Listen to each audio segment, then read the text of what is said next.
by Flare Systems. My name is David Itu. I will be your host and presenter today. And I'm really excited today to be presenting with Farid Jaffer. Hi, Farid. Bonjour. Hello, everyone. Hi. And so today, our webinar, our mission today will be to equip your company with prevention strategies to help you reduce your time to know and of your cybersecurity incidents, and also to provide you with some of the best effective defense mechanisms that we can offer in the industry. And so today, our webinar will be about 35 to 40 minutes long. We'll have some time for questions afterwards. And it will be divided into 4 sections. So Farid will first be presenting on the state of e-commerce, and then I will be taking over talking about how malicious actors target individuals, how they target the infrastructure. I'll be touching on loyalty program fraud, which is something that we've been seeing a lot of over the past few months. And then we'll finish off this session with some solutions. If you're interested, the slides that we'll be presenting today are available on the right of your screen in the handouts. And we'll also be recording Farid and I presentations today. And it will be available at a later point. It will be on our website on flare.systems. So without further ado, let's get started. So my name is David Itu. I'm the Chief Research Officer at Flare Systems. My background is in studying online illicit networks. I've been doing this for the past 10 years now. And my main area of expertise is understanding how malicious actors connect with each other, particularly on the dark web.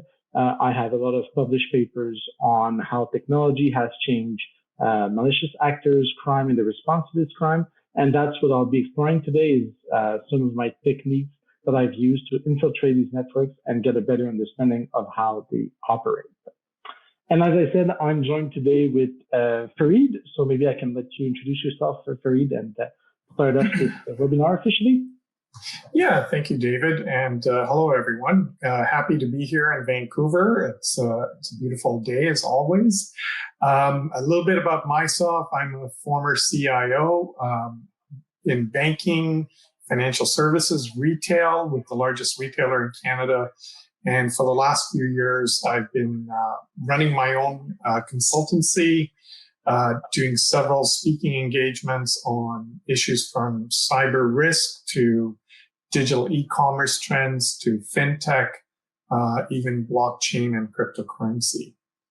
So that's my background. And, I've had a chance to work with several companies from government, healthcare, retail, financial services around the world. And so some of the insights are not just what we see in the news, but also some of the insights from my clients. Thanks, David. Next slide.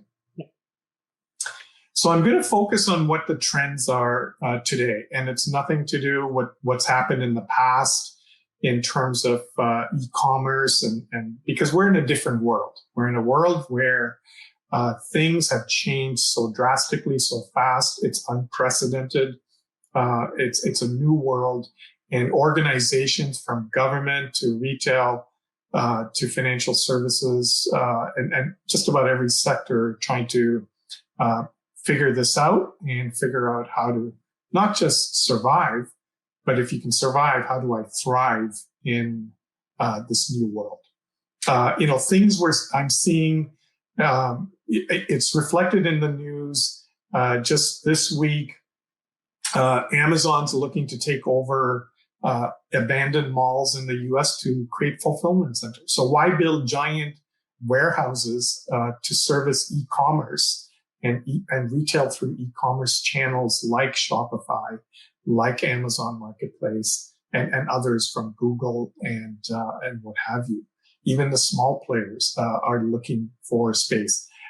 This great article in the Wall Street Journal a couple of weeks ago had to do with using empty office space in core centers in large metropolises that can be used for micro-fulfillment. So instead of having a giant warehouse, can I turn that empty office space that no one wants to work in and use that to do local fulfillment in small core areas? So that's one of the trends I think we'll start to see. And just confirms the value of e-commerce in retail and the DTC or direct-to-consumer market space. All right, next slide.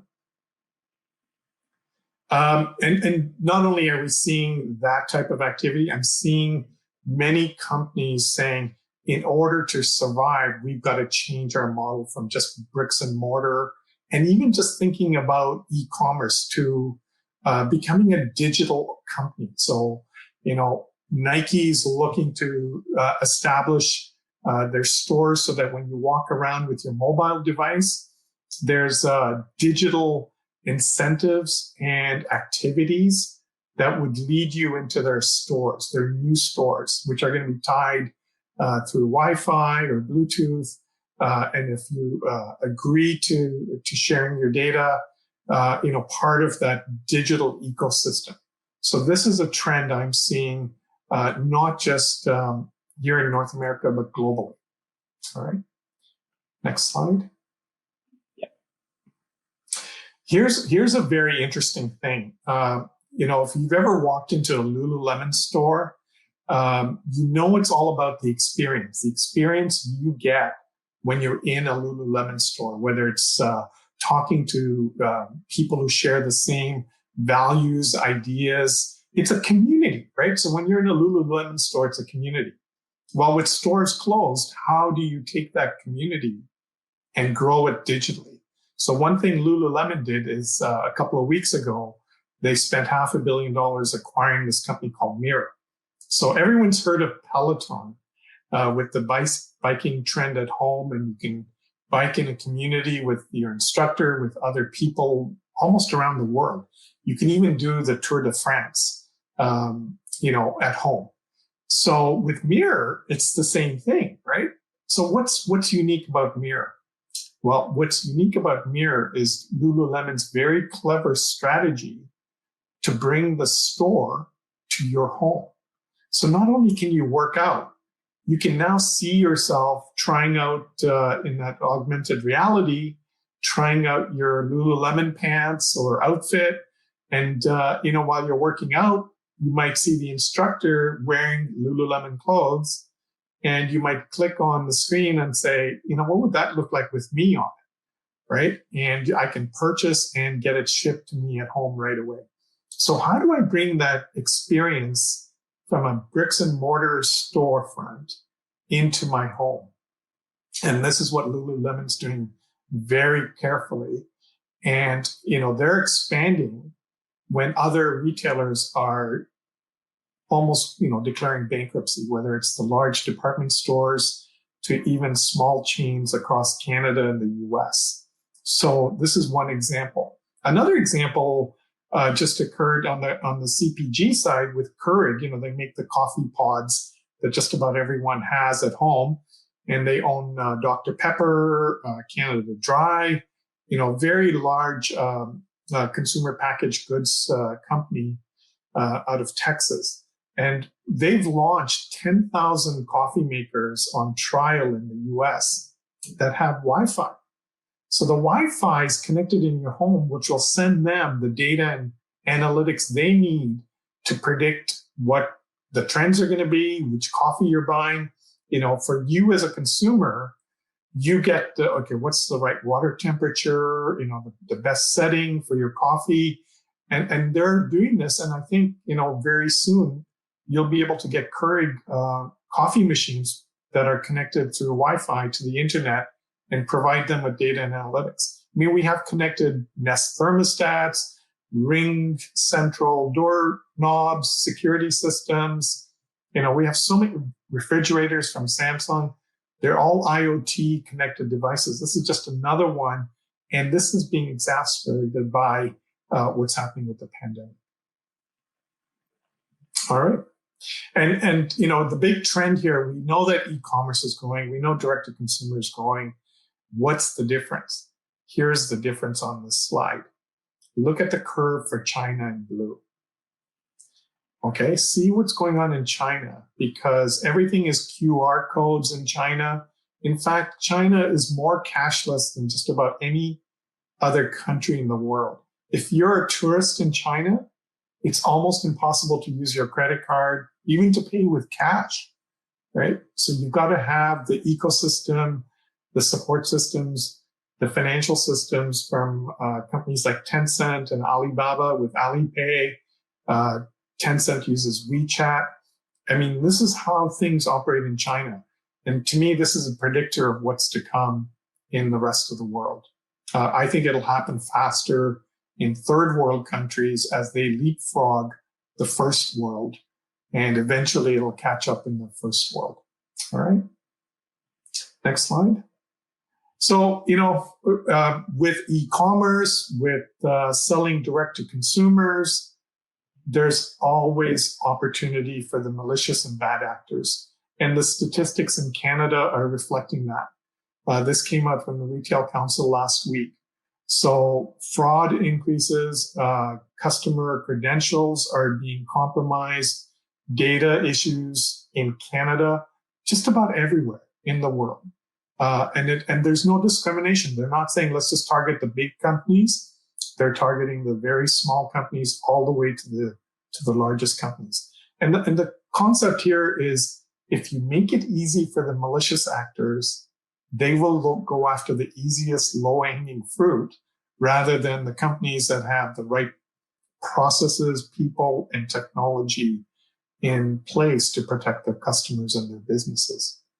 So, it's reflected in the what the media is reporting, and it'll only get worse. All right. Next slide. Yep.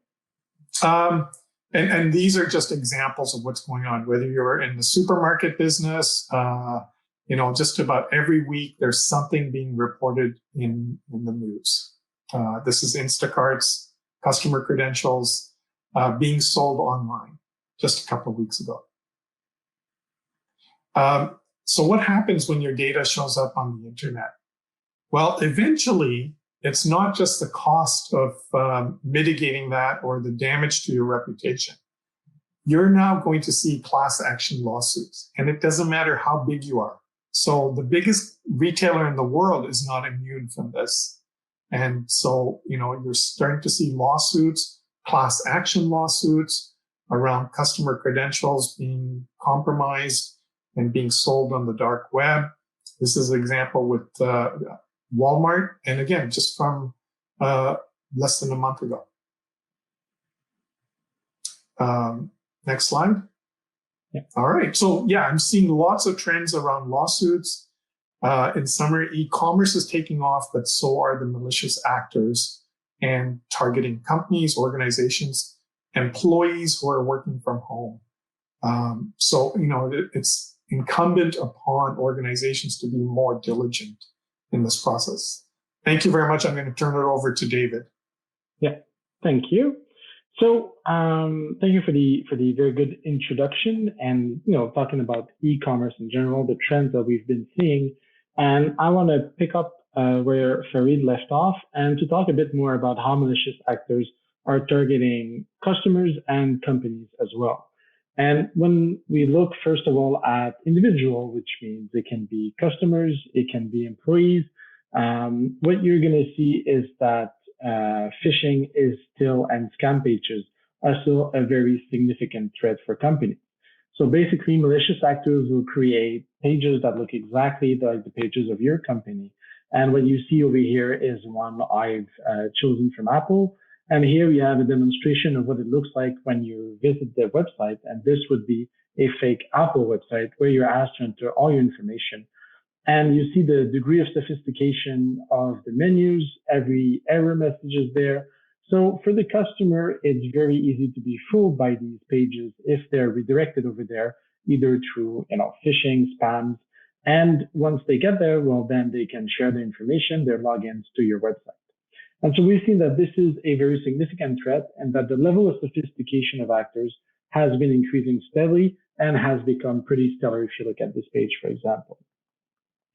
Another way that malicious actors target individuals, it can be, once again, employees or customers, is through leaked passwords and leaked data. So these are some of the examples of the companies that have been hacked over the past few years. And in the red bubbles, you have the number of accounts that have been stolen, and that's in millions of accounts. And so it's pretty mind-boggling to see, for example, theft of 100 million accounts, 100 million username and passwords. And once these leak online, of course, they're supposed to only work for one service, but I'll be getting back to that in a minute.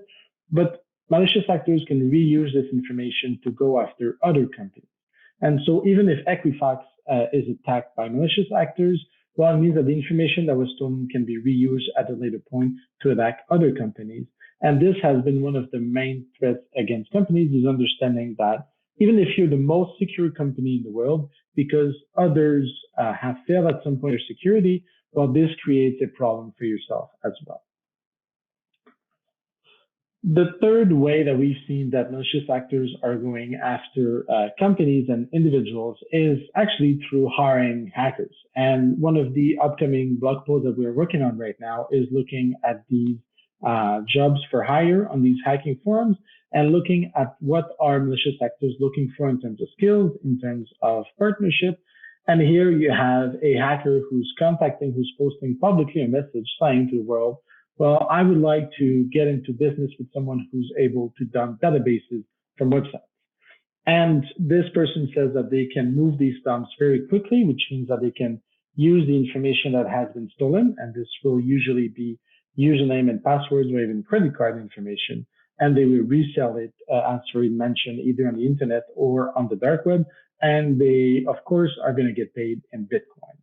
And so what you see is when malicious actors are targeting your customers, your employees, we're seeing a lot of spam, a lot of phishing for people trying to steal the information. We're looking at people who can reuse this information, and as well as targeted attacks where you're going to have malicious actors actually hiring out some hackers to help them achieve their attacks. And how do malicious actors reuse these credentials that were stolen? Well, it's what we call credential stuffing. So basically here you have an explanation of how credential stuffing works. It's very easy to understand. So basically what malicious actors will do is they will take a combination of a username and a password that has leaked online, and they will try and test that combination in other services. So maybe some of you people who are listening have a username and a password for Netflix, for example. Well, maybe just because it's more convenient, you'll be using the same password on Spotify. And if that happens, it means that the malicious actors, if they get a hold of your Netflix account, well, they actually also control your Spotify account. And this process of testing out the password has become pretty sophisticated and automated. And what you see over here is actually a demonstration of how that happens. So basically, the malicious actors will select a list of username and passwords that they want to try, and then they will load up in this specialized open bullet software, what we call a configuration file. And this configuration tells the software, this is how you check if this account is active on an under service. And so you specify the website that you want to test. You have a list of username and password. You press on a few buttons, and what you see on the left are the username and the passwords. And on the right, what you're going to see pop up is actually the username and password that what we call hits, which means that these username and passwords can be reused to attack other services. And so if someone is targeting, for example, a hotel chain, well, maybe they can reuse this information to attack grocery chains, or they can attack pharmacies, or they can attack any other system. And here you have a close-up, and you have one example, for example, of an attack that happened where Gucci.com was attacked, and the attackers in 20 minutes were able to find 15 valid accounts. And these accounts are going to be very valuable because that they allow that you to log in and basically do whatever your customer is able to do. And these accounts, they go for a pretty penny on the dark web and on the internet. Here you have the median value of credentials that have been stolen. Of course, banking credentials are going to be worth a lot more because, well, you control directly the money, which is what malicious actors want to have. But you have over here the median price for loyalty program passwords. I'll be getting back to that in a few minutes, but also e-commerce. So it's about $25 to log in for an e-commerce platform. And of course, there are, food delivery services, entertainment services, travel, airline, and telecom as well, which are worth a lot less because with e-commerce, you can actually log into the account, order products, have them delivered, and then you can resell them to someone else. Now, malicious actors do attack the individuals and they try to take over their accounts by stealing their credentials. We've shown a few ways that they're able to do it. But what's even more worrying is that malicious actors are actually also attacking the infrastructure of e-commerce companies. And one of the ways that they're attacking these infrastructure is by attacking the software that they're using. And so very often when you're creating your own e-commerce solution, what you're going to do is you're going to be reusing a software that has already been published. So in this case, you have ImageMagick, which is an editing software that is very popular, installed on countless systems all over the internet. And here you have the number of vulnerabilities that were published for a single year last year. So this is really interesting just because it shows that every single month you are supposed to patch every single software that you've installed on your server and on your e-commerce platform. And we all know how security teams are overwhelmed, how it's difficult to keep up to date with the patches.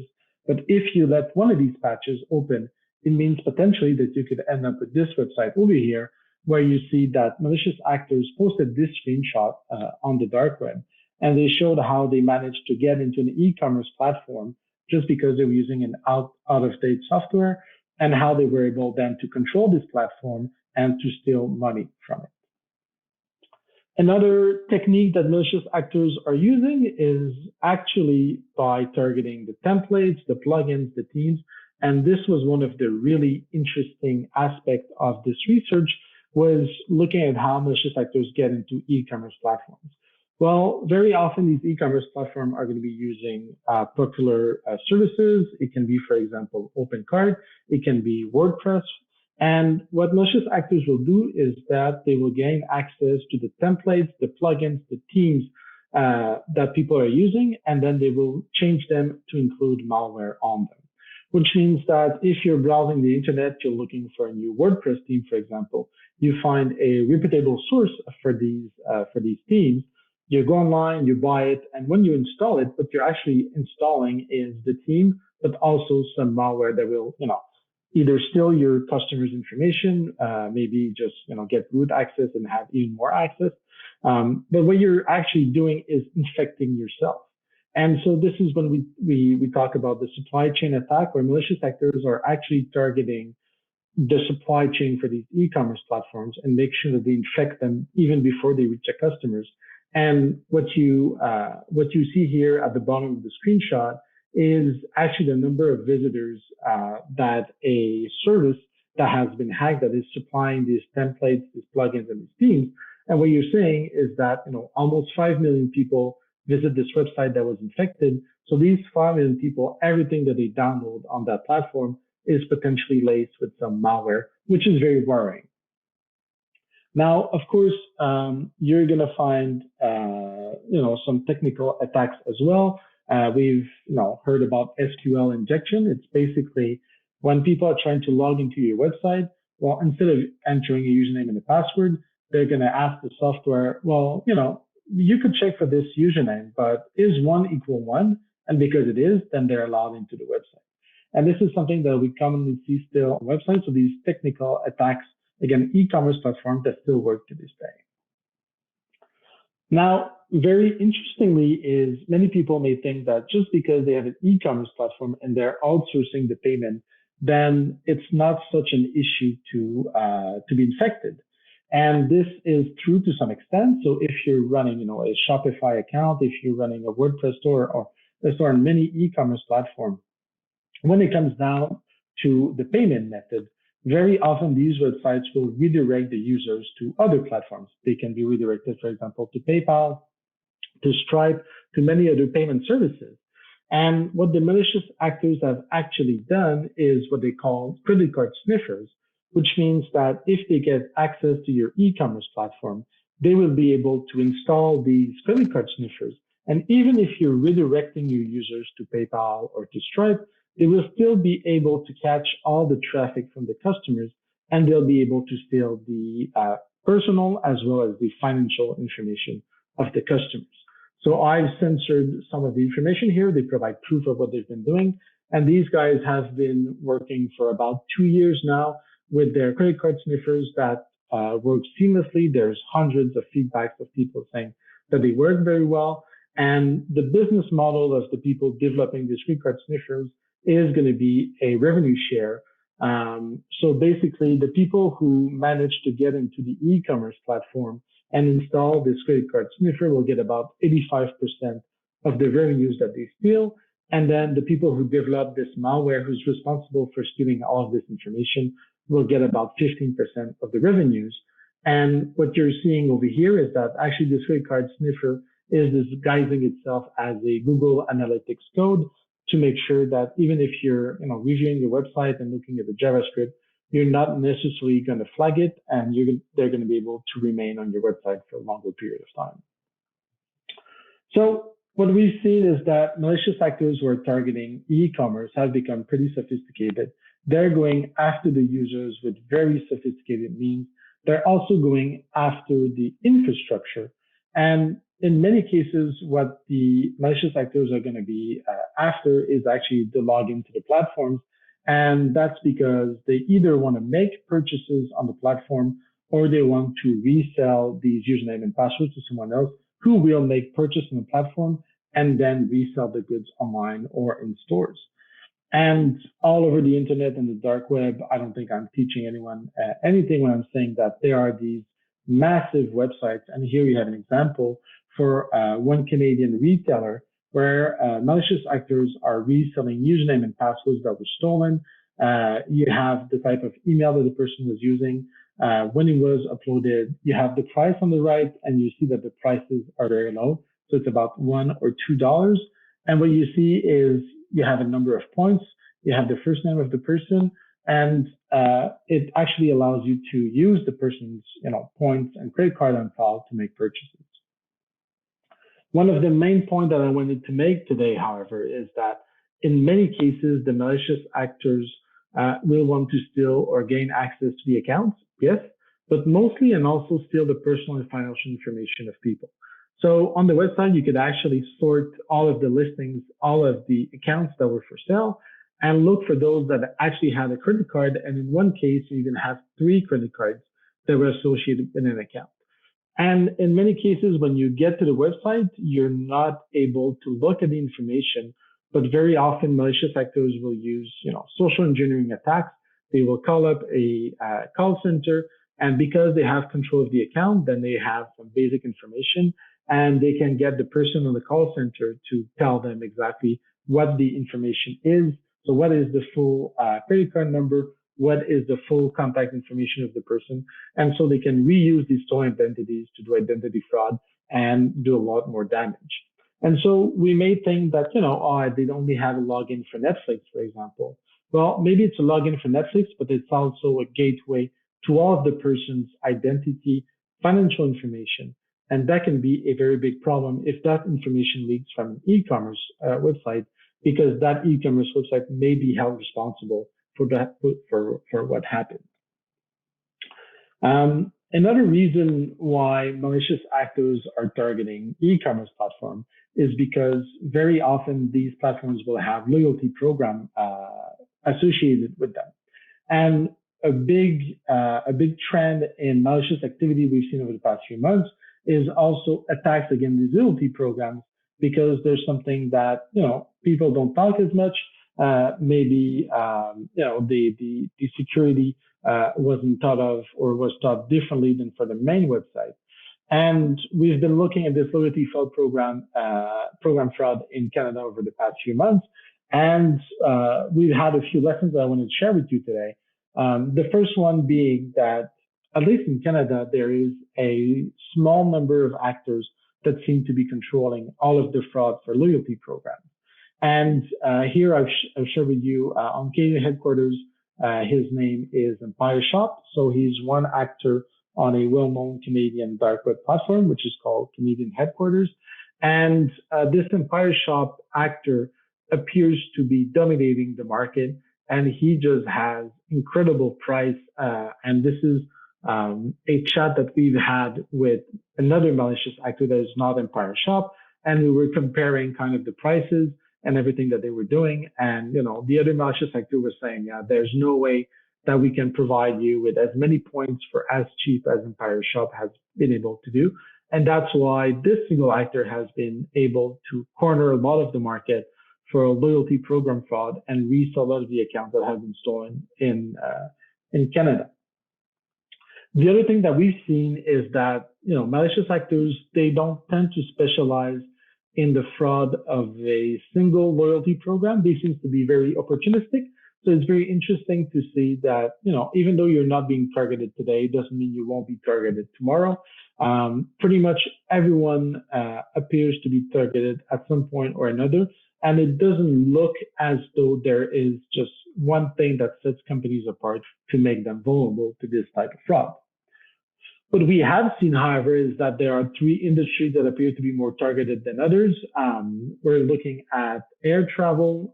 So travel in general, we know has been targeted a lot by malicious actors. Everything that is related to loyalty programs, we know they are well developed in air travel, in hospitality, as well as more and more in grocery chains, pharmacies, and I'm sure we're going to see the same thing with cannabis now rising in Canada. These are the three industries that appear to be more targeted than others. And it's because malicious actors, well, maybe they like to travel. These points that people accumulate for a long time usually account for a lot of money. So they make for very attractive targets for malicious actors. Once again, financial information are also important. As I said before, when we're looking at loyalty programs, very often you're going to have the information. So the credit card of the person is going to be on file. So you're going to have all of their personal information, and you're even going to have sometimes the answer to their security questions. And so this is all very valuable information for malicious actors and something they're looking after. And going through the loyalty program website is a way to do it. Finally, we looked on all the major platforms on the dark web to try and find people who are attacking loyalty programs in Canada. And what we've come to find is that, almost no one is looking or attacking our programs except people who are active in mainly Canadian settings. And so that was kind of a really interesting and something I said in previous webinars is how malicious activity and offenders are concentrated or are primarily attacking targets in their own country. And it's very easy to understand. I mean, if you're looking at Serb fraud, which we've heard a lot over the past few months, well, to know that even Serb exists, you have to be a Canadian. It's very unlikely people outside of Canada are going to be aware of it. And to know that it's very easy to fraud, well, you probably need to be a Canadian. And so what we've seen is that this is mainly a Canadian problem. And this is very interesting because when you're looking at law enforcement, destruction of these networks, it really narrows down kind of the scope of the people that you're supposed to target. And you're more likely to have police interested in tackling this problem if they know that the malicious actors are Canadians. If they think these people are going to be in Eastern Europe, there's very few chances that, law enforcement is going to go after these people. And so malicious actors are attacking these platforms, the individuals, the companies, the infrastructure. We've seen how they reuse their passwords, and we've also seen that loyalty programs are a big part of this e-commerce attraction for malicious actors. But what we've also come to see is that malicious actors have developed some tools that allow them to be very effective against specific platforms. And when you're buying, for example, when you're installing an OpenCard software on your server, or you're using one of the major e-commerce platforms, you have to realize that there are whole communities of malicious actors that are just developed and interested in attacking each of these platforms, and that they've developed tools specifically for those platforms. And you see tons of people saying, I've specialized in attacking, for example, OpenCard. I have hacked into many shops. Here, I give you an example of an OpenCard and a shop that is in Greece. They even provide, I've censored these links, but you even have links to the screenshots. These screenshots are going to be, something like this. And you're going to have, websites or shops, and they're going to say, I control this shop. You can sniff all the credit cards from this shop. It has, for example, 2.4 million in sales, about 50,000 customers. And you have the stats where all the customers are coming from. So you know that if you're sniffing the content from these platforms, you're going to be mostly targeting the United States in this case. And this really begs the questions or, raises questions about, or, what platform should people be using? And it's very important to consider these risks before you choose an e-commerce platform to fully realize that, if you're going with one solution, well, maybe there are malicious actors that are targeting it actively. And maybe you need to understand exactly what are the risks associated with that platform in particular. And there are many tutorials and malicious actors who also specialize in attacking these stores to use their stolen credit cards. And so what they will do is that they will create, for example, fake shops, on WordPress or any other service. And from there, they will use their stolen credit cards to make purchases on their own shop and receive their money in their own bank account. And what we're seeing is that these platforms are getting more and more attacked. And then begs the question as to, well, if this fraud problem becomes too big, what will happen with each of these e-commerce platforms? And we have to be wary and consider kind of the long-term plan when you're investing in an e-commerce platform. You have to be aware of how important is security for them, how much are they investing in their security, and will they be proactive in making sure that they are detecting and eliminating fraud as much as possible. Because if at some point a solution, like say WordPress, is associated with fraud 90% of the time, it means that many customers will be wary of going to WordPress, for example, and may not be willing to make purchases. And so it's very important to understand what is the image of the e-commerce solutions that you're buying, that you're installing, and making sure that you're working with industry leaders who know what security is and which solutions that you need. So talking about solutions, what can you do? Well, as I just said, looking at the infrastructure and looking as well at the e-commerce platform that you're choosing, it's really important to question them and to really find out how targeted are they. And, Flare Systems can help you understand these risks if you'd like to. But even just Googling around is something that is very important to understand. Are people talking about how they can defraud this e-commerce platform? And so getting this big picture of security from the infrastructure point of view is very important. But when we're looking more at the way that actors are using the service and the platform, this is where it becomes really interesting to adopt some very simple techniques and strategies. So, for example, preventing password reuse. So many companies will offer their services just as Flare is doing, where you can actually look at all the passwords that have leaked on the internet and the dark web and see if one of your customers or your employees is using a password that was leaked somewhere else. And if they are, then you invite them to kindly change their password if they try to log in. And of course, you have to be wary because that may be a malicious actor trying to log in. So you have to put in a few measures there for changing the password. But the point is that you can actually proactively detect password reuse. And this will prevent credential stuffing, and this will prevent many of the attacks against the individuals that we've talked about today. Second thing that we've seen is just forgetting about passwords. There are many solutions for what we call passwordless authentication. So these include, for example, when someone wants to log into your system, they enter their email address, then they get an email with a one-time link. And when they click on that link, they get logged in automatically into the platform. So this is very easy. This is very painless. It only takes a second. Sometimes it can be a bit more difficult to set up, but still it's an effortless solution. And, we've seen Squirrel, which is an independent solution that has been seen as something that is very secure and very easy to install that can be used as well. Third, we can look at, multi-factor authentication, which means that when someone wants to log in, they get an SMS from your company, and then they have to enter that unique code into the website to log in. And in this case, this is going to be very effective because malicious actors are unlikely to know what your username is, to know what your password is, but also to control your phone. So in many cases, this multi-factor authentication is something that can be very useful. And finally, and perhaps this is the most costly or the most difficult to implement, is looking at profiling of behavior of your customers and your employees.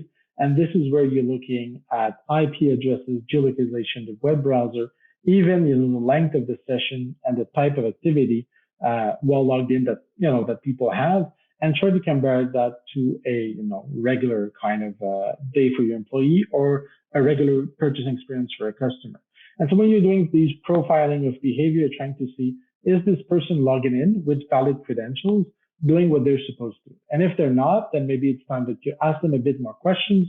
Maybe you kick them out, maybe you call them, maybe you give them an alternative, but you make sure that you double check that this person is really who they say they are. So in a sense, there's multiple solutions that you can adopt for your company.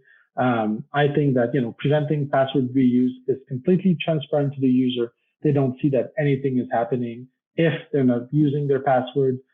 You are dependent on a third-party company to provide you with a list of username and passwords that have been leaked online, but at least this is very easy for the users. As soon as you get into these passwordless authentication, multi-factor authentication, then it becomes a bit more work for the users because they have to receive an email or an SMS. Maybe they don't get in within a few seconds, and the customers or the employees get tired of it. Users must install and maintain an application in the case of authentication, multi-factor authentication, and finally for profiling and behavior analysis. There are some significant development costs, but once it's installed and put in place, this becomes very difficult to mimic for malicious actors, which means it's extremely difficult to get into your systems once you've built this into your systems. And so the goal today is really to try and understand exactly how e-commerce are being targeted, how are actors targeting them. I think the main takeaways from today's to understand that there are some easy solutions that can be put into place to reduce these account takeovers, but also to consider kind of the bigger picture and looking at the platforms and people that you are using and adopting to make sure that you can prevent fraud, basically. Fareed, I'd like to thank you for sharing this, for doing this presentation with me. Hopefully we'll be able to do more in the future. I want to thank everyone who was here today. And I hope that we were able to enlighten you a bit about the e-commerce fraud that's going on. Thank you, David. So thank you all, and have a nice afternoon. Bye-bye.